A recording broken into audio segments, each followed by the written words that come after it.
Sambal Bu. Snacknya sudah habis. Bismillahirrahmanirrahim. Assalamualaikum warahmatullahi wabarakatuh.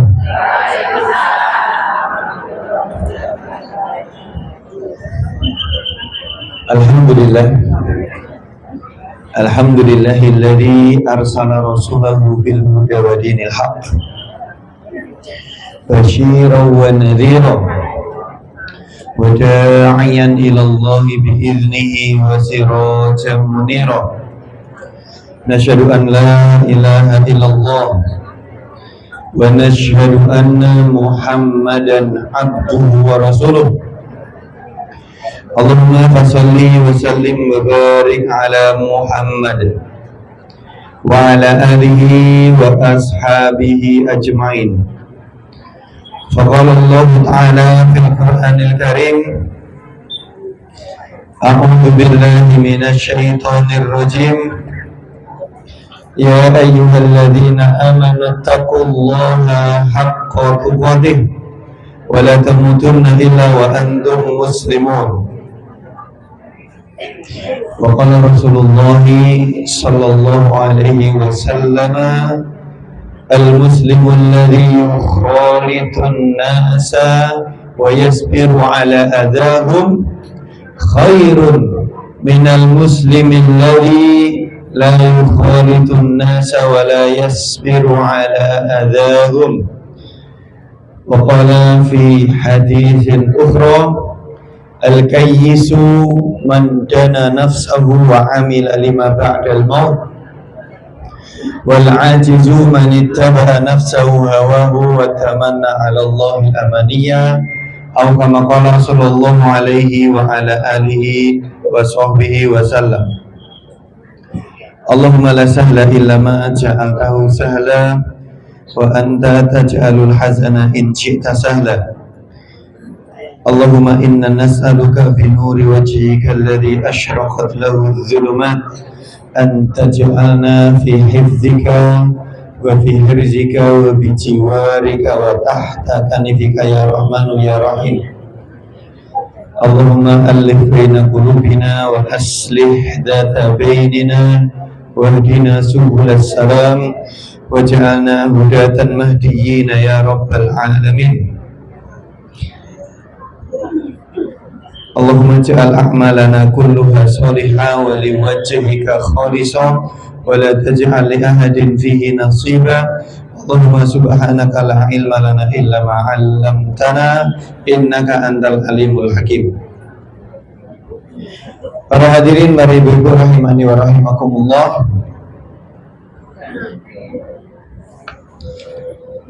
Setelah peristiwa terbunuhnya Utsman ibnu Affan radhiyallahu anhu, Khulafaur Rasyidin yang ketiga sekaligus menantu Kanjeng Nabi Muhammad sallallahu alaihi wasallam,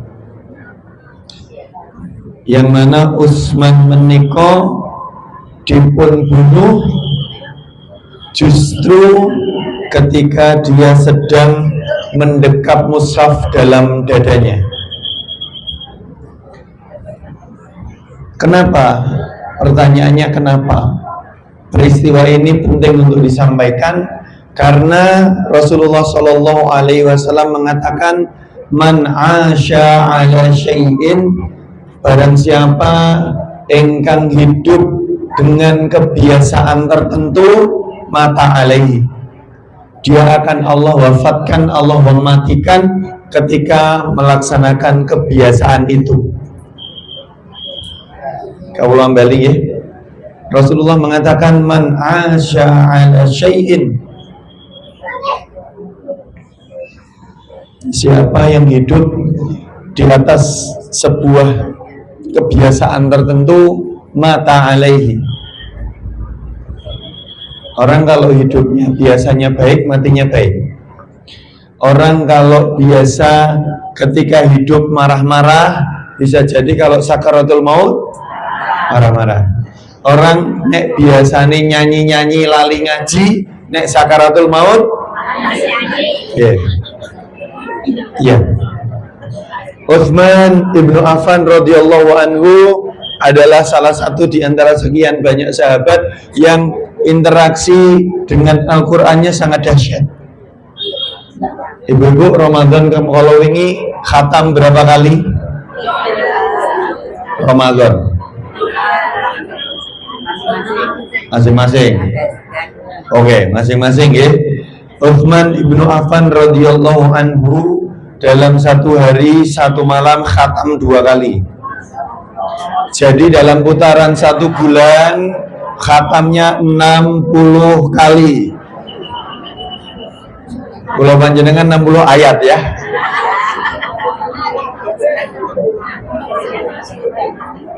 Sampun ya. Para umahat sekalian, ibu-ibu rahimani wa rahimakumullah, ada satu nasihatnya Utsman yang abadi ditulis. Nasihatnya abadi ditulis tentang Al-Quran. Utsman bin Affan mengatakan, lau taharat qulubuna masyabihat min kalamillah. Kalau hati-hati kita ini bersih, hati-hati kita ini tanda kutip suci, hati-hati kita ini nggak banyak dosanya, nggak banyak prasangkanya, nggak banyak napa? Suduon. Kalau hati kita bersih, kata Utsman, masyabihat min kalamillah, pasti tidak akan merasa kenyang dan merasa cukup ketika dia membaca Al-Quran. Sayangnya kula panjenengan pun kakean aktivitas, buka Al-Quran belum ada 1 lembar sudah pangapunten nggih, sing ngebot-boti napa?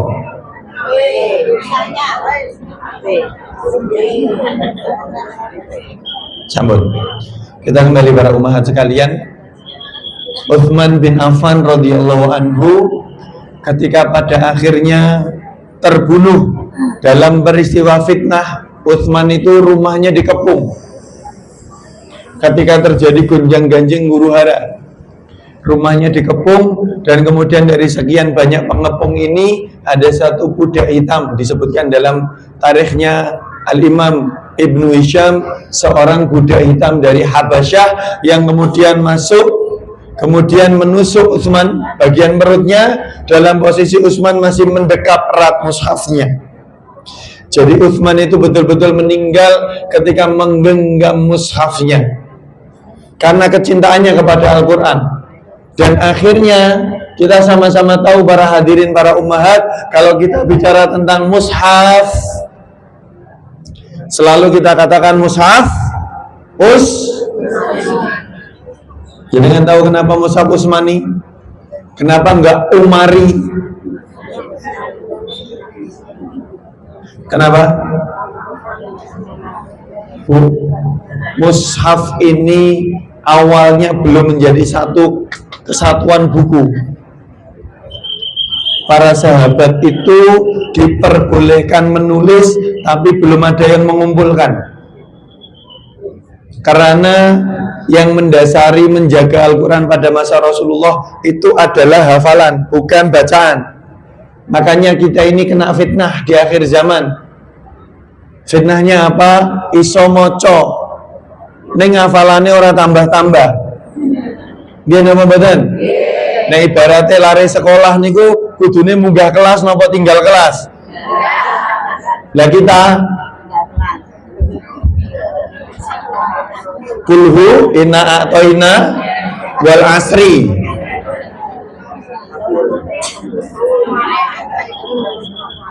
Trikul. Bu, pangapunten nggih. Al-Qur'an yang ada di tempat kita ini ngapun ada izin berdiri nggih.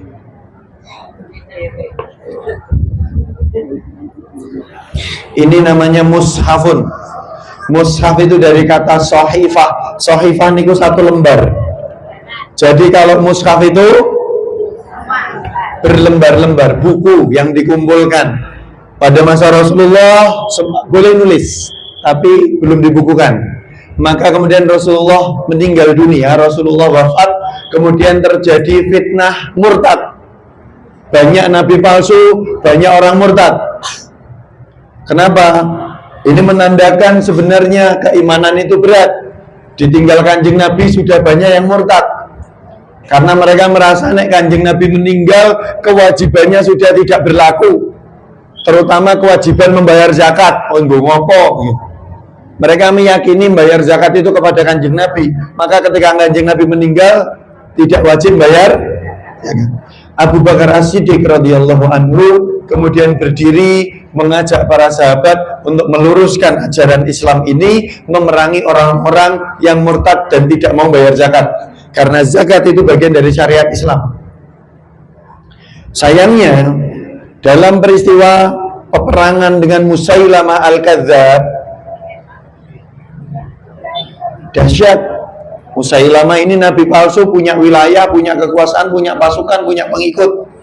Ketika perang dengan Musailamah Al-Kadzdzab, lawannya itu ada 70 penghafal Quran terbaik meninggal dunia.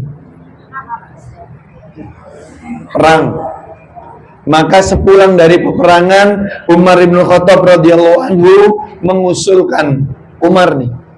mengusulkan kepada Abu Bakar, wahai Abu Bakar, mari kita kumpulkan Al-Quran. Karena kasihan dengan generasi setelah kita. Hari ini terjaga, besok belum tentu. Panjang prosesnya Bapak, Ibu-ibu sekalian. Sehingga Abu Bakar mengiyakan permintaan ini yang sebelumnya sangat-sangat berat dilakukan karena tidak dilakukan dimulai pada masa Rasulullah.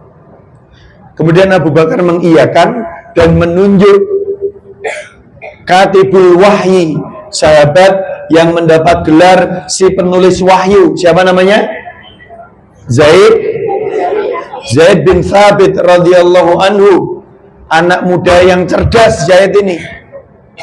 Zaid masuk Islam umurnya 14 tahun. 14 tahun.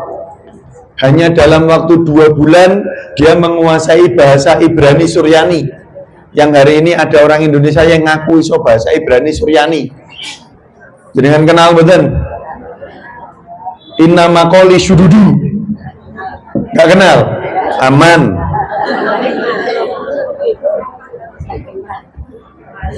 Sudah nggih? Maka proyek pengumpulan Al-Quran ini dimulai pada masa Abu Bakar. Sampai Abu Bakar 2 tahun. 2 tahun itu kepotong perangnya 1 tahun.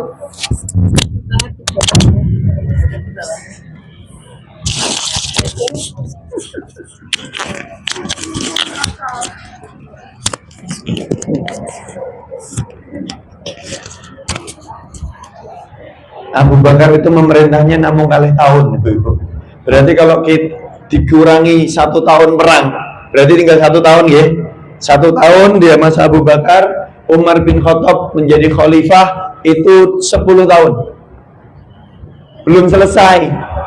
11 tahun itu dereng selesai. Dilanjutkan pada masa Utsman bin Affan 12 tahun. Berarti total kurang lebih pembukuan Al-Quran sampai dados ngeten iki itu memerlukan waktu sekitar 20 atau 22 tahun. Kenapa?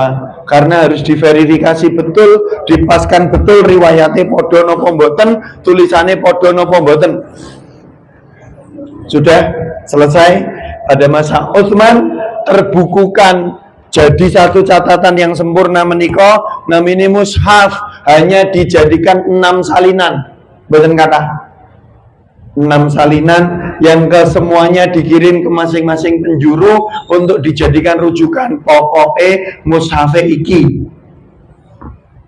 Kenapa? Karena kadang hafalan orang itu ada yang beda-beda. Enggak, rujukannya ke sini. Sudah. Satu salinan tidak dibawa kemana-mana, karena satu salinan itu betul-betul berada di tangannya Utsman. Dan itu yang dia bawa ketika akhirnya dia terbunuh dalam peristiwa fitnah. Para hadirin ibu-ibu rahimani wa rahimakumullah, bukan itu inti yang ingin kami sampaikan. Yang ingin kami sampaikan adalah setelah Utsman bin Affan meninggal dunia terbunuh, umat Islam berada pada ambang perpecahan, berada pada ambang perselisihan, sehingga sebagian kaum muslimin menunjuk Ali bin Abi Thalib sebagai Amirul Mukminin, pemimpin orang-orang yang beriman nih, presidennya nih. Tapi dia Ali ada di kota Kufah di Irak, tapi di atas di Syam ada seorang gubernur yang dia belum mau tunduk kepada pemerintahannya Ali, yaitu sahabat Muawiyah bin Abi Sufyan. Karena Muawiyah menuntut sadurunge ngangkat pimpinan, ayo ngusut kasusnya Utsman. Sedangkan Ali mengatakan, bagaimana mungkin kita bisa ngusut kasusnya Utsman nek kaum muslimin orang duwe pimpinan. Bisa dipahami nggih perbedaannya nggih? Dua-duanya berijtihad, menyampaikan pendapat, dua-duanya punya kapasitas. Maka pangapunten, Ahlus Sunnah wal Jamaah bersepakat tidak boleh mencela satupun di antara para sahabat, walaupun dalam kasus ini adalah Muawiyah bin Abi Sufyan, yang dia tidak mau tunduk kepada Ali ketika Ali dibayar menjadi Amirul Mukminin. Kenapa? Karena Muawiyah juga seorang sahabat yang Rasulullah mewanti-wanti kepada kita, la tasubbu ashabi, jangan kamu cela, jangan kamu ejek sahabat-sahabatku, kata Rasulullah. Wa fawallahi, maka demi Allah, kata Rasulullah menikah, lau anfaqa ahadukum mithla uhudin zahaban, kalaulah salah seorang di antara kalian berinfak emas sebesar gunung Uhud. Bu, pangapunten nggih, gunung Uhud niku luas dan panjang. Gunung Uhud itu luasnya 1,5 kilo, panjangnya 7 kilo. Gede ya. Kata Rasulullah, janganlah salah seorang di antara kalian mencela sahabat-sahabatku, karena demi Allah, walaupun di antara kalian ada yang berinfak emas sebesar gunung Uhud, ma balagha mudda ahadihim walau nusaifahu, maka tidak akan pernah menyamai amalan para sahabatku ataupun setengah dari amalan sahabatku. Mboten. Ini posisinya kalau kita melihat ada huru-hara nih, ada perpecahan nih, ada poin-poin di antara sahabat yang mungkin serasa tidak sejalan, tidak boleh dicela. Karena mereka semuanya sahabatnya Rasulullah Shallallahu Alaihi Wasallam. Buktinya para hadirin ibu-ibu, kita ini kan kadang melihat Ali ini jelas-jelas diangkat jadi pemimpin, betul ya. Ini Muawiyah tidak mau tunduk, tidak mau patuh gitu. Kadang kita melihat sisi itunya, tapi suatu hari ada seorang laki-laki yang mencela Muawiyah bin Abi Sufyan di hadapan Umar bin Abdul Aziz. Jangan tahu Umar bin Abdul Aziz? Umar bin Abdul Aziz itu khalifah yang para ulama sebagian mengatakan khulafaur rasyidin yang kelima. Dia tidak termasuk sahabat, dia generasi setelahnya. Tapi Umar bin Abdul Aziz ini ketika memimpin, keadilan merata, kemakmuran muncul. Suatu hari Umar bin Abdul Aziz mendengar ada laki-laki di sebelahnya yang mencela Muawiyah. Apa kata Umar bin Abdul Aziz? Umar bin Abdul Aziz mengatakan, demi Allah, debu yang menempel di sepatunya Muawiyah itu lebih utama dari Umar bin Abdul Aziz. Kenapa? Karena Muawiyah sudah membuktikan berdiri tegak menjadi sahabatnya Rasulullah, membantu Rasulullah. Wes jelas-jelas membuktikan keimanannya. Umar bin Abdul Aziz, generasi yang datang setelahnya, walaupun memimpin dengan kebaikan dan kemakmuran muncul, tapi dia belum berada pada posisi diuji membersamai Rasulullah. Pangapunten, ibu-ibu, tidak semua orang yang hidup bersama Rasulullah itu kemudian menjadi orang baik, betul atau tidak? Pamannya saja tidak masuk. Jadi ampun mikir, penak ya urip karo Kanjeng Nabi ya. Ya nek beriman. Kira-kira kalau hidup pada masanya Kanjeng Nabi, kira-kira jadi pembelanya Kanjeng Nabi atau jadi rombongannya Abu Janda?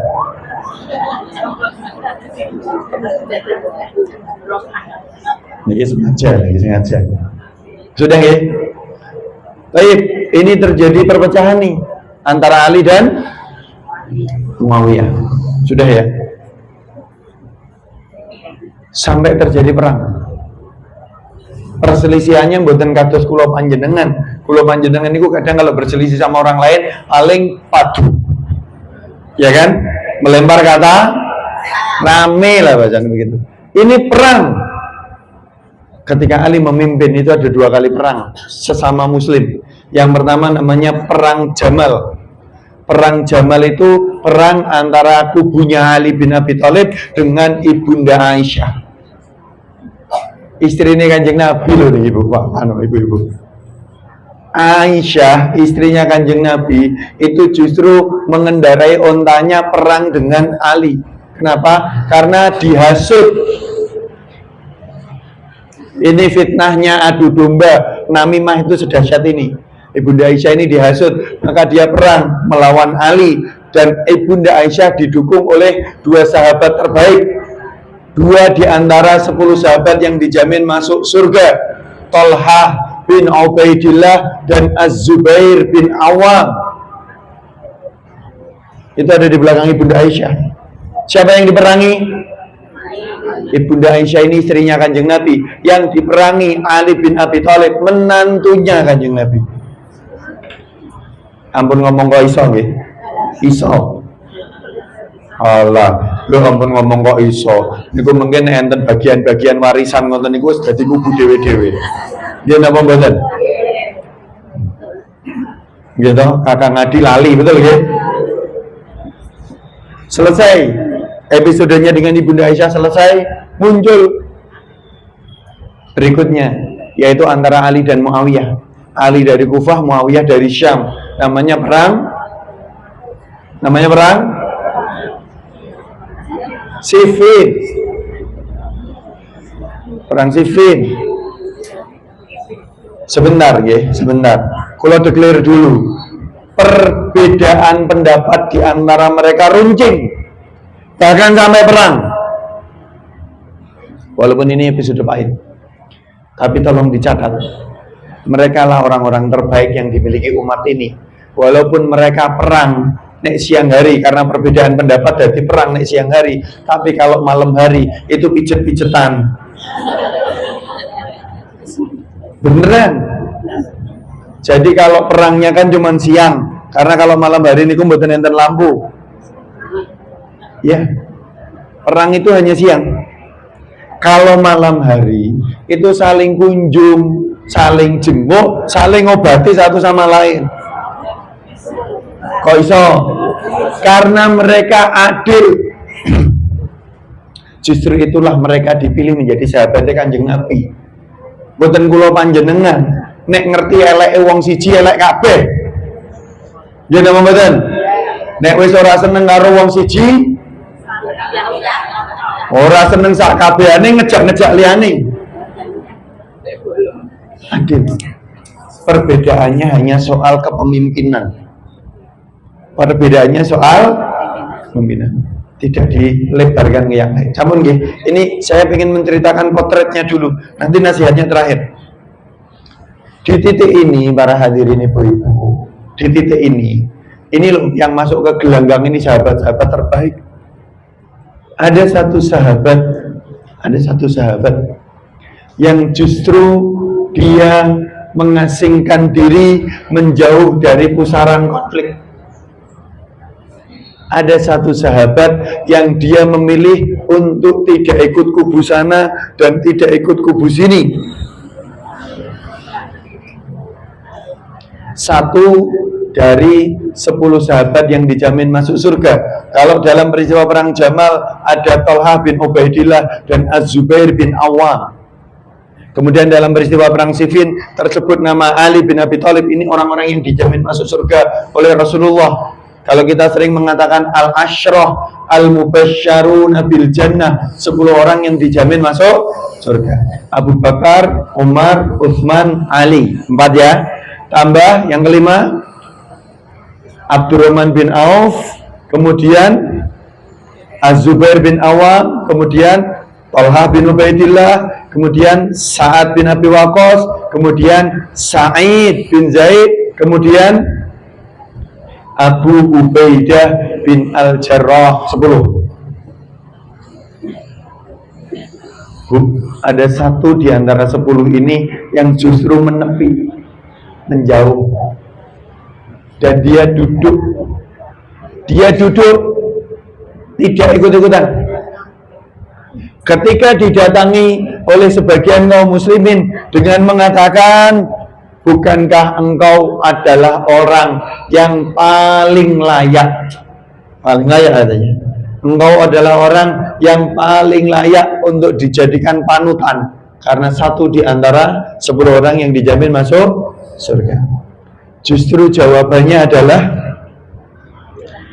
aku akan masuk, akan ikut dalam pusaran itu dengan syarat berikan kepadaku satu pedang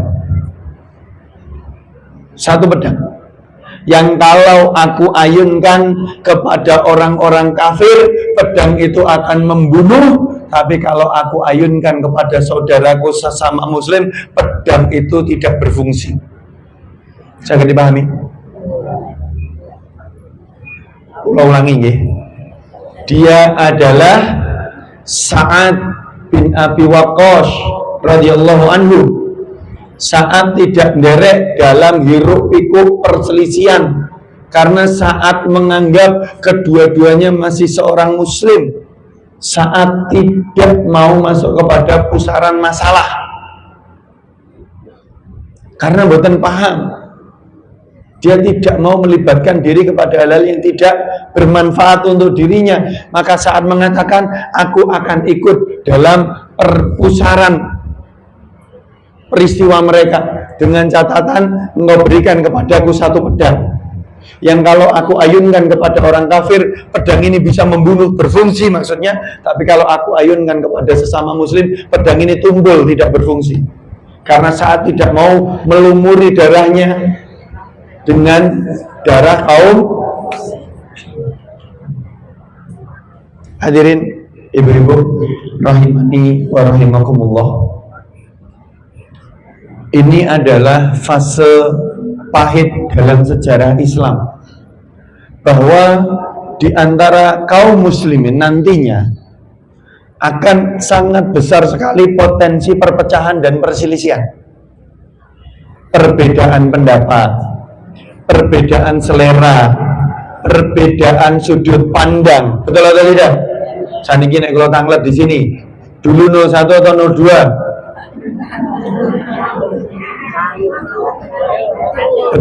Paham maksud saya nggih? Pilihannya pilihannya masing-masing. Tapi tolong pastikan sebagaimana standing positionnya Sa'ad, sebagaimana sikap yang diambil oleh Sa'ad bin Abi Waqqas,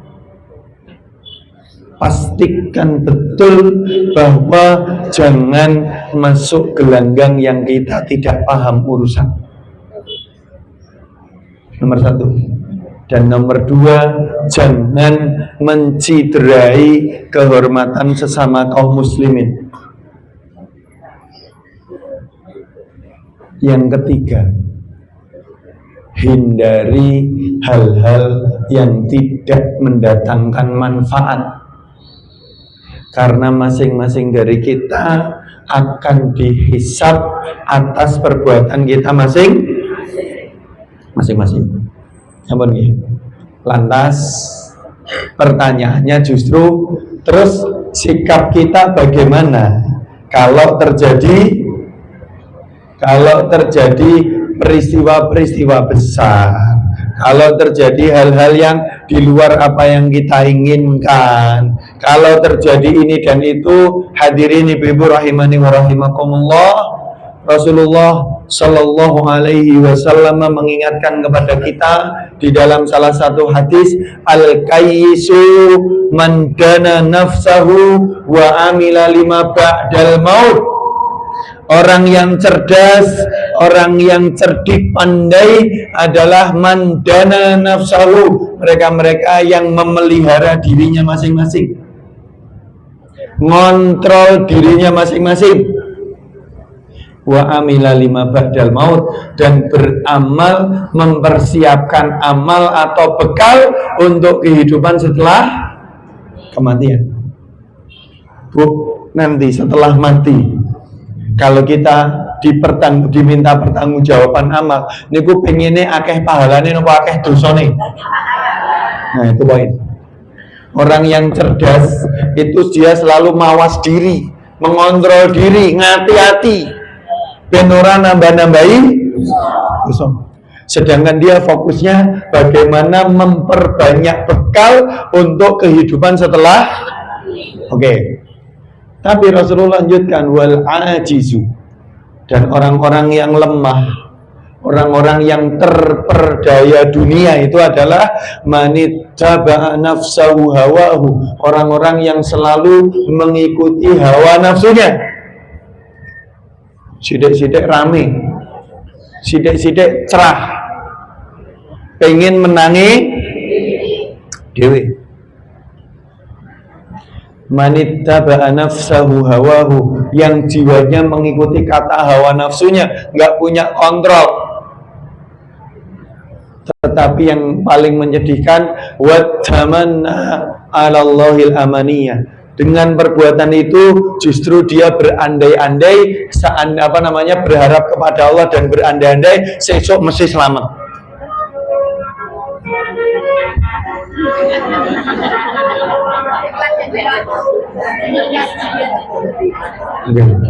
Marai pengen mawon nggih. Sampun. Hadirin, kenapa kami mau menyampaikan urusan ini?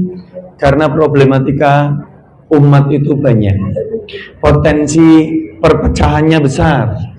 Tapi mari kita dudukkan, kalau semuanya bisa menyikapi perbedaan itu dengan kepala dingin, dengan pemikiran yang lapang, dengan dada yang luas, sebagaimana Ali dan Muawiyah. Kalau siang memang perang, tapi kalau malam pijet-pijetan bahasanya. Ini loh potret yang pengen kita munculkan. Perbedaannya nggak masalah, Bu.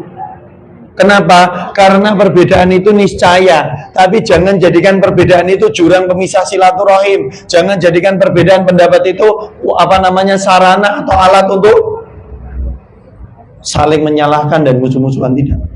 Maka karena kita adalah orang-orang yang berorientasi kepada urusan akhirat, banyak di dalam ayat Allah mengatakan liman kana yu'minu billahi wal yaumil akhir, misalkan laqad kana lakum fi rasulillahi uswatun hasanatun liman kana yu'minu billahi wal yaumil akhir. Sungguh telah ada pada diri Rasulullah itu potret suri tauladan yang terbaik bagi orang-orang yang beriman kepada Allah dan hari akhir. Pangapunten nggih. Kenapa selalu kata-kata berimannya kepada Allah, tidak kepada malaikat, kemudian Rasul, kitab, kemudian Rasul, baru hari kiamat? Enggak. Kenapa langsung Allah dan hari akhir begitu? Karena orang-orang yang beriman kepada Allah, dia tahu bahwa dalam fase kehidupannya dia selalu diawasi oleh, cukup harusnya hati-hati dengan perbuatannya karena dia diawasi oleh, itu poin.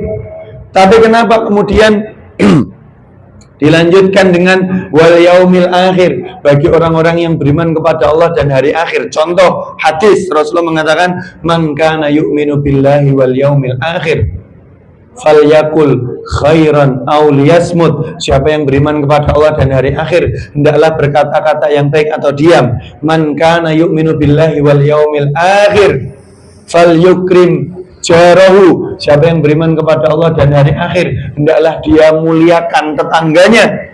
Man kana yu'minu billahi wal yawmil akhir falyukrim dhaifahu, siapa yang beriman kepada Allah dan hari akhir, dia akan memuliakan tamunya. Baik, Bu, kenapa hari akhir selalu menjadi rentetan dalam ayat dan hadis ini sebagai filter perbuatan, sebagai kontrol sikap?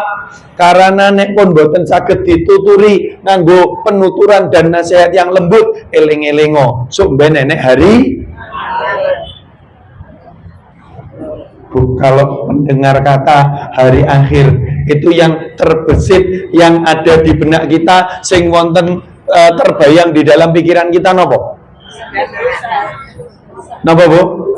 Nah, susah. Hisab. Nek dituturi nanti dengan kata-kata yang lembut orang mempan. Nek dituturi nganggo kata-kata yang tegas orang mempan. Sudah, tuturane nasihatnya sederhana, ora popo, terus no, karena engkau tanggung jawab kan.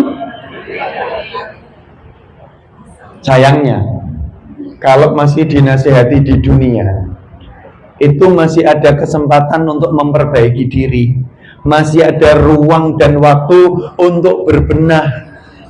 Leres napa mboten? Tapi kalau sudah mentok mboten saged dinasihati teng donya, hati-hati nanti di akhirat tidak ada yang luput dari hisabnya Allah.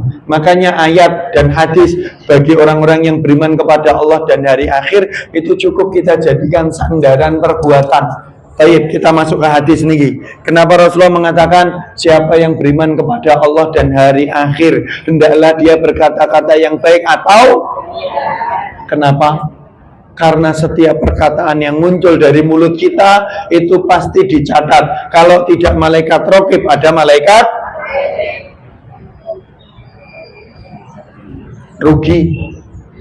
rugi kalau kita banyak ngomongnya ning ora sadar sing diomongke. Rasulullah di dalam hadis yang lain mengatakan man kasuro kalamuhu kasuro sakotuhu wa man kasuro sakotuhu fannaru aula bihi.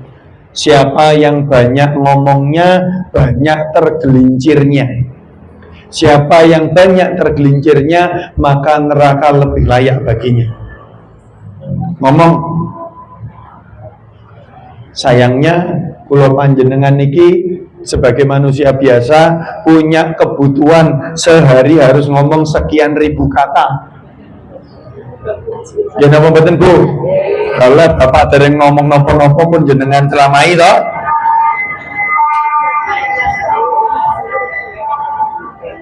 Sebentar.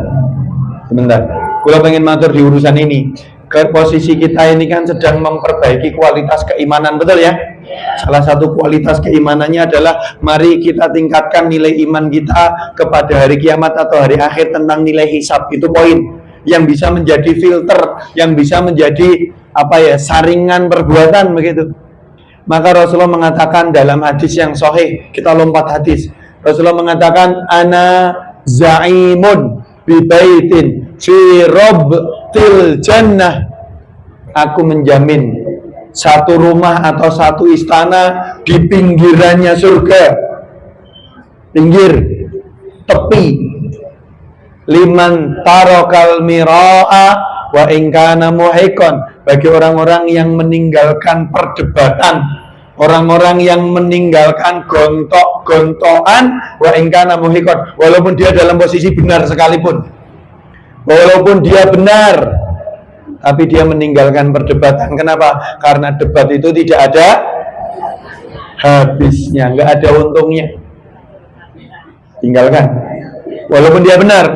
Karena pangapunten, kula panjenengan niki nek ngrasa bener biasane suarane paling banter. Ora trimo, betul kan? Tapi kalau urusannya ini adalah debat kusir, debat yang tidak ada jeluntrungnya, bukan orientasinya untuk mencari ilmu, tapi cuman pengen menang-menangan ben ketok sapa sing bener, sapa sing salah, tinggalkan. Kenapa? Karena orientasinya bukan lillah, orientasinya pengen aku sing. Nah, maka Rasulullah mengatakan, aku menjamin satu rumah di tepiannya surga bagi orang-orang yang meninggalkan perdebatan walaupun dalam posisi benar. Yang kedua, wa ana za'imun bi baitin fi wasatil jannah, dan aku menjamin satu rumah di tengah-tengahnya surga, kata Rasulullah, liman tarakal kadhiba wa in kana mazihan, bagi orang-orang yang meninggalkan kata-kata dusta, bagi orang-orang yang meninggalkan cerita-cerita bohong, wa in kana mazihan, walaupun dalam kondisi sedang bercanda, walaupun gojekan, walaupun bercanda, walaupun hanya untuk mencairkan suasana, tidak boleh mengucapkan kata-kata dusta, tidak boleh ngarang-ngarang cerita.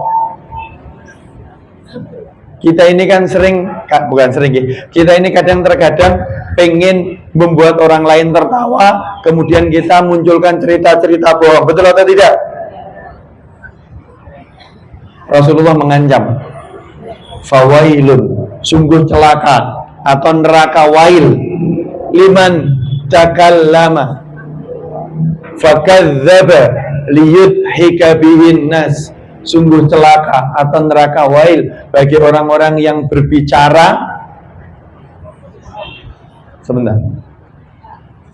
bagi orang-orang yang berbicara, liman takallama fakadzdzaba, tetapi berbicaranya merangkai cerita dusta atau kata-kata dusta, liyudhika bihin nas, supaya orang lain tertawa dengan ceritanya. Ampun langsung lawa. Enten rekaman lho niki. Mengke kula disomasi. Wong ngelawak tidur. Enggak, bukan gitu. Konteksnya bukan ngelawaknya. Ngelawak itu boleh loh, selama tidak dusta.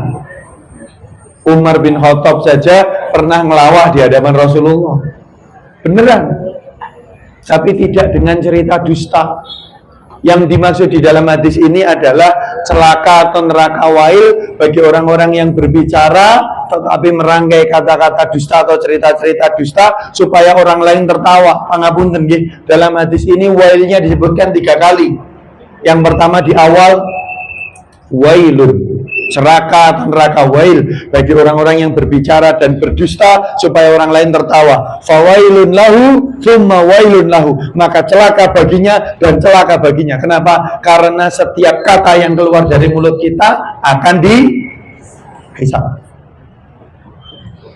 Pertama, rumah di tepian surga bagi orang-orang yang meninggalkan debat kusir walaupun benar. Yang kedua, rumah di tengah atau istana di tengah-tengahnya surga bagi orang-orang yang meninggalkan kata-kata dusta walaupun sedang bercanda. Dan yang ketiga, kata Rasulullah, wa ana za'imun bi baitin fi a'lal jannah, dan aku menjamin satu rumah atau istana di puncaknya surga. Apa syaratnya? Syaratnya adalah liman kana hasuna khuluqahu, bagi orang-orang yang menjaga kebaikan akhlaknya, bagi orang-orang yang mawas diri dan kontrol diri, ora gampang-gampang ngomong, ora gampang melu, dia punya kendali atas dirinya sendiri.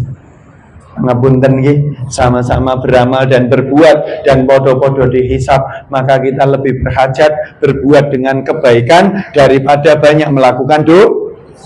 Karena pada akhirnya ibu-ibu, kita akan dimintai pertanggungjawaban atas diri kita masing-masing. Bersyukurlah orang-orang yang Allah berikan sifat kedewasaan di dalam dirinya, yang dia betul-betul bijak dalam memilah dan memilih setiap kata dan perbuatannya.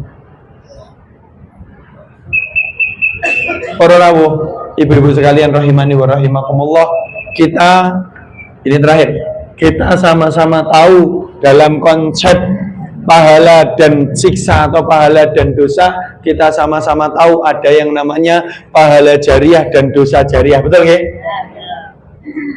Ini ngeri kalau tidak dipahami dengan adil. Kenapa? Karena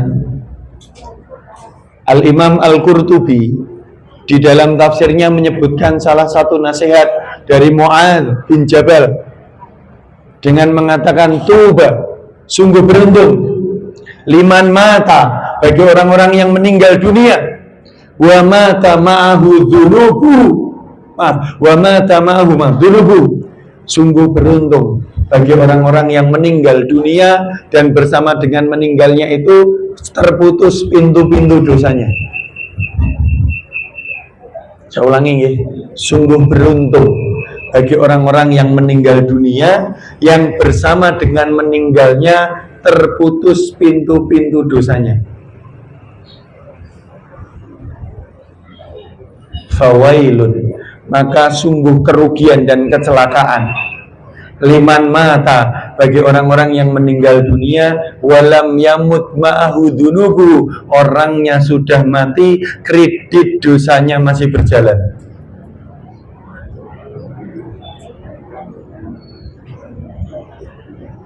Namanya dosa jariah.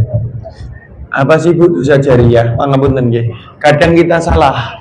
Dosa jariah itu menurut kita itu adalah kalau kita melakukan perbuatan dosa, kemudian ngajari wong liya dosa. Itu kadang pendapat kita nggak kena dosa. Atau diulangi ya. Ngapunten nih, kita melakukan dosa. Kemudian kita ngajari orang lain berdosa. Kalau ngapunten Ibu nunjuk menika nggih. Mengajari orang lain berdosa. Kemudian kalau dia berbuat dosa gitu, kemudian dia ngomongnya aku ra dosa, aku diajari kae, salah. Kenapa? Kenapa? Karena banyak ayat, ada sekitar lebih dari 10 ayat Allah mengatakan wala taziru waziratu, seseorang tidak akan pernah menanggung dosa orang lain. Maksudnya begini, kan podo-podo beramal, podo-podo memperlihatkan amal, kan begitu. Pilihannya mau beramal soleh atau melakukan dosa dan maksiat, itu pilihan. Sayangnya kalau dia menjadi contoh atau prototip dari keburukan dan dosa, kalau dia melakukan dosa, dilihat sama orang lain dan dia nggak malu dan dia malah menambah-nambahkan, ngene lo carane, maka dia berdosa. Oke ya, orang lain yang lihat kemudian melu-melu teru-teru, dia dosa karena dia bertanggung jawab atas perbuatannya dia nanggung dosanya dhewe. Ning sing nyontoni, sing memperlihatkan itu mendapat cipratan dosa yang sama seperti yang ditanggung oleh yang melakukan, karena dia dianggap yang mencontohkan keburukan. Dosa jariah itu ibu-ibu, potretnya adalah berlaku kepada anaknya Nabiullah Adam alaihi salatu wassalam, berlaku kepada Qabil ketika Qabil membunuh Habil. Maka Al-Imam Ibnu Katsir menyebutkan dalam porsi ini, setiap ada pembunuhan di atas muka bumi ini, maka Qabil mendapat kredit dosa yang sama. Dengan kebayang dari masa Nabi Adam sampai nanti kiamat. Ojo mesake. Jenengan udah tak mesak-mesake. Benar, sebentar. Ngapunten nggih. Beliau ngomong mesak ini kenapa saya ralat? Bukan mesake yang dimunculkan, tapi piye carane aja kaya ngono. Kadang wong mesake iki malah menghilangkan rasional melu-melu. Ngapunten nggih, saya harus matur itu. Itu sudah terjadi, itu bagian ketetapan Allah dan itulah contoh begitu loh. Kenapa Imam Ibnu Katsir sampai mengatakan setiap ada pembunuhan atau darah yang tertumpah di atas muka bumi ini, maka Qabil anaknya Nabi Adam mendapat kredit dosa yang sama. Bukan nanggung dosane sing mateni, enggak, tapi mendapat kredit dosa yang sama karena mencontohkan itu dikali kesempatan yang pertama. Maka kembali kepada kita, pengen entuk jariah dosa atau jariah pahala? Jariah dosa apa jariah pahala? Saniki enten wong rame sing dhewe sinten? Hati-hati. Kita ini tidak ada yang pengen banyak dosa, tetapi kadang kita terjebak. Ngapunten, Ibu tadi memberikan satu kata yang menarik. Kadang karena terlalu akrab, wis ngerasa kenal, mesakne, itu membuat kita berlaku tidak adil, tidak menghukumi dia dengan baik. Jangan. Seneng kok. Ora apa-apa no. Enggak boleh. Bu, kalau kita membiarkan ada keburukan, kita membiarkan ada dosa, itu kita mendapat dosa yang sama. Jariahnya di situ. Maka nek panjenengan boten pengen entuk ngoten-ngoten niku, sing paling selamat ning omah. Lho boten, kita bicara konteks fitnah, bukan bicara konteks kayak gini. Maksudnya teng omah niku mboten sah melu. Jangan melu-melu kalau tidak tahu duduk perkaranya. Sudah? Hadirin para ummahat rahimani wa rahimakumullah. Kita tutup dengan nasihat. Kita akan tutup dengan nasihat terakhir. Nasihat yang disampaikan oleh Wahab bin Al-Munabbih. Wahab bin Al-Munabbih ini teman dekatnya Al-Imam Ahmad bin Hanbal. Namanya Wahab bin Al-Munabbih. Ada yang mengklasifikasikan kepada tabi'ut tabi'in. Dia mengatakan al-mu'minu yukhalitu liya'lam. Seorang mukmin itu bergaul, berinteraksi untuk belajar, bukan untuk golek perkara. Ulang balik ya. Al-mu'minu, seorang mukmin itu yukhalitu liya'lam. Dia bergaul dan berinteraksi untuk belajar atau mengambil pelajaran. Wa yaskutu liyaslam. Dan seorang mukmin itu dia akan diam atau menjaga kata-katanya supaya selamat dari dosa.